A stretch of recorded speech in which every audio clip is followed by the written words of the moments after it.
This is the 46 of 46 podcast Summit Sessions, where we'll talk all things Adirondack, backcountry, and beyond.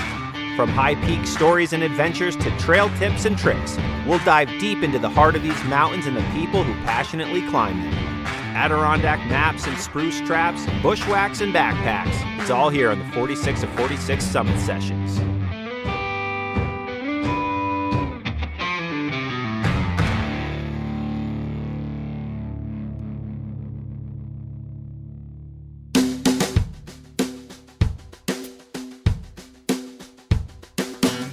Hello, everyone, and welcome back to the 46 of 46 podcast. This week, I have another Summit Session episode of another amazing young woman out there crushing major miles here in the Adirondack backcountry. On August 21st, Eleena Toukatly became the youngest person to ever complete the Lake Placid Ultra 9'er at 13 years old. The Lake Placid 9'er consists of 9 entirely different mountains under 4,000 feet elevation around the Lake Placid region, and totals at just over 30 miles with 10,000 feet of elevation gain over the 9 mountains, with many, many miles of driving between each peak. To complete the Ultra, hikers must ascend and descend every peak within a 24-hour period.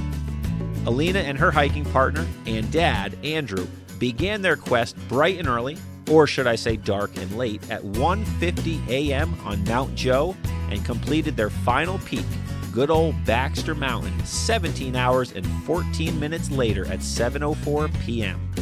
That is one big day.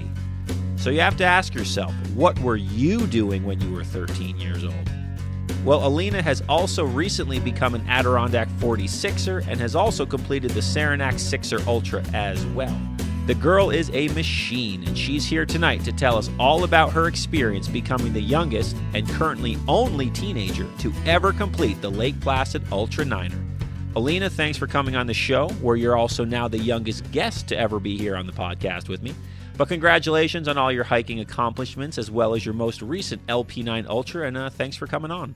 You're welcome. So my name is Eleena Toukatly, and I'm 13 years old. I became a 46er 1 year ago, like last year, today. And I just completed the LP9er challenge last weekend. Cool. 1 year ago today. How fitting that you're on the podcast right now. Perfect. You know, I saw a picture your dad posted on social media after you finished the Lake Placid Ultra 9'er. You didn't even look like you had gone hiking yet, let alone just hiked 30 miles and 10,000 feet of gain. You looked very clean and you had it all together. So kudos to you on seemingly making it look very easy. Have you recovered from that hike, or are you itching to get back in the woods, or did you kind of get your fill for a little while? How do you feel right now? Well, I am definitely recovered. I always want to go hiking, so I'm always itching to go back into the woods, but probably won't be for another little while, but definitely recovered after that hike. Fantastic. So when you guys finished on your last mountain, what did you do next? I have to assume you went and got something to eat, right? And what did you eat? After we finished, we went to Stewarts, and I got a milkshake, I think, and a bag of dill pickle chips, definitely. And I know I got something else. Oh, I got Dr. Pepper. All right. I mean, there's nothing that hits harder after a long day of hiking than a Stewarts milkshake. So I commend you on that. A Stewarts milkshake post-hike is very supported here on the 46 of 46 podcast. But very cool. So you're already a 46er. You've now completed the Lake Placid Ultra 9'er. You're the youngest to do that. You are absolutely amazing what you're doing there, well beyond your years. So give us a little background about yourself. How'd you get into the outdoors and wanting to climb mountains like you're doing? So when I was younger, ever since I was a baby, my whole family and my extended family, we would go camping for a week. And when we were there, we'd often go on hikes and we'd do smaller mountains. But as I got older, when I was 9 and 10, we started doing some high peaks. And I just felt like after doing a couple, I just kind of knew that, I wanted to do all of them. And then we just started going up more and more like every year. And then when COVID hit, we we just had nothing else to do. So we just kept coming up here every weekend practically. I'd only done a couple before that, but then in March we had just done some, and then I was like, oh, we should just come up here all the time and complete all of them this year. And then that's what we did. Wow. That's impressive. So now did you say you did your first high peak at 9 or 10, did you say? Yeah, I was 9 years old. I did it in 2017. Wow.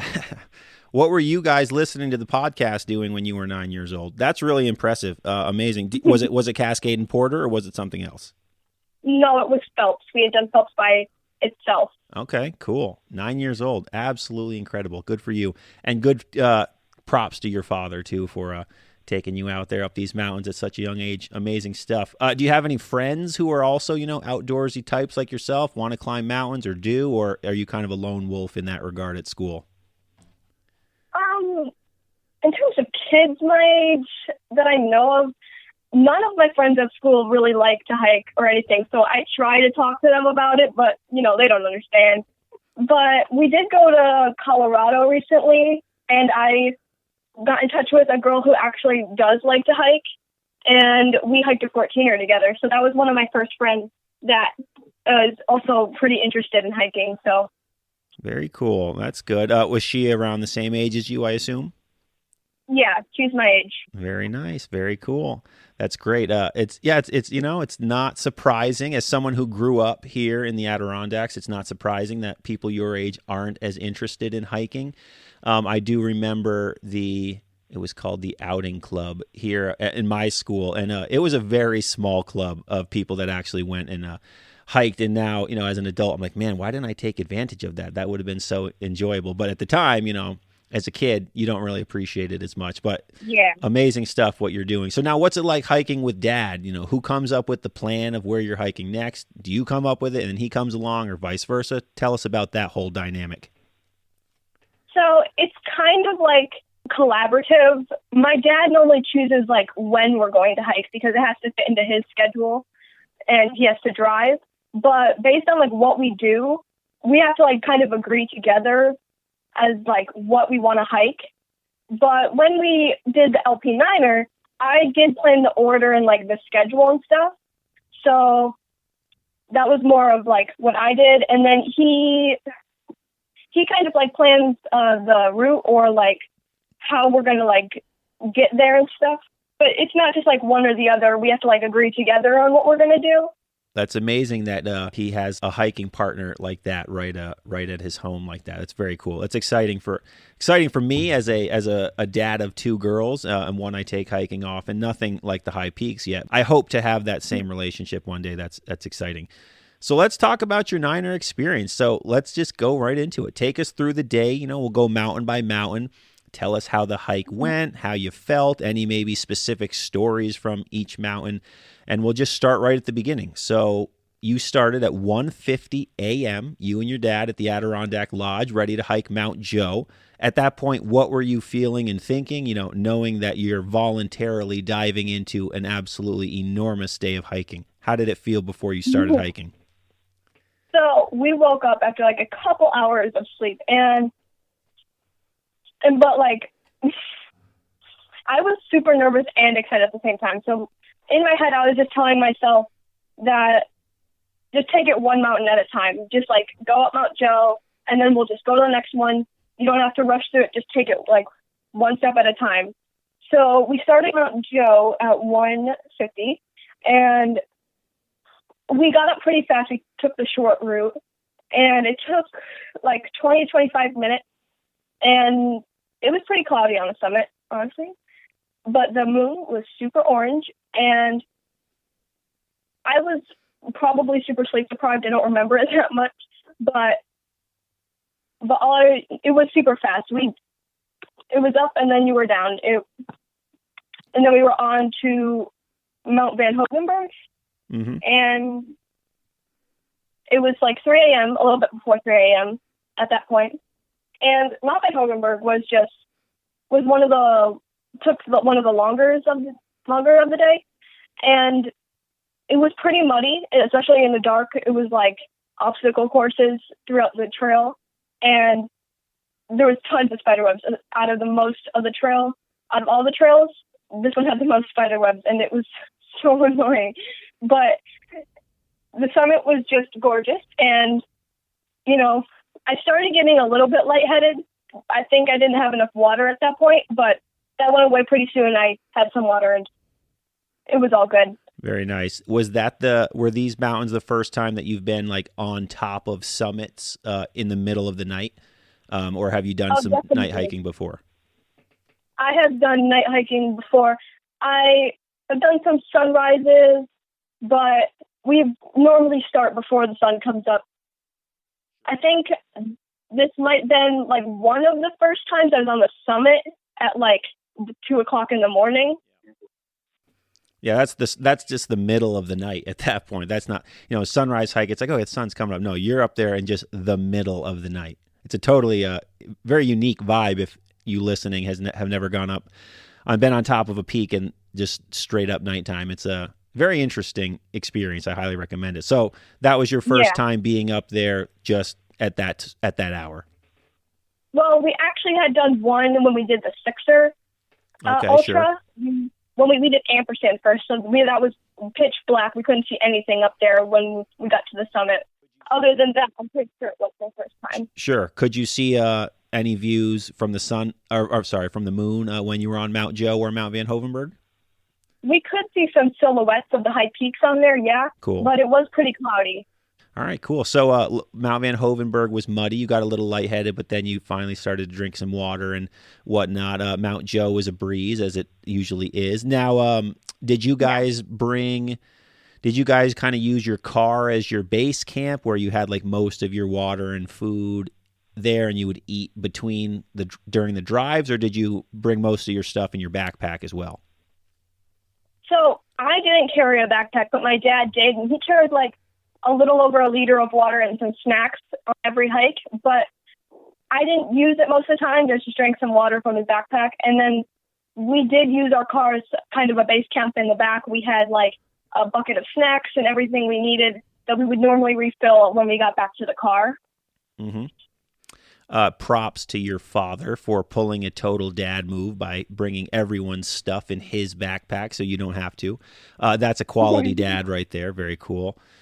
Cool. So Mount Van Hoevenberg. So you were feeling lightheaded, but now you're good. So you guys moved on up to Main Street, Lake Placid, where you went up Cobble Hill next. Take us through that hike. Yeah, Cobble Hill.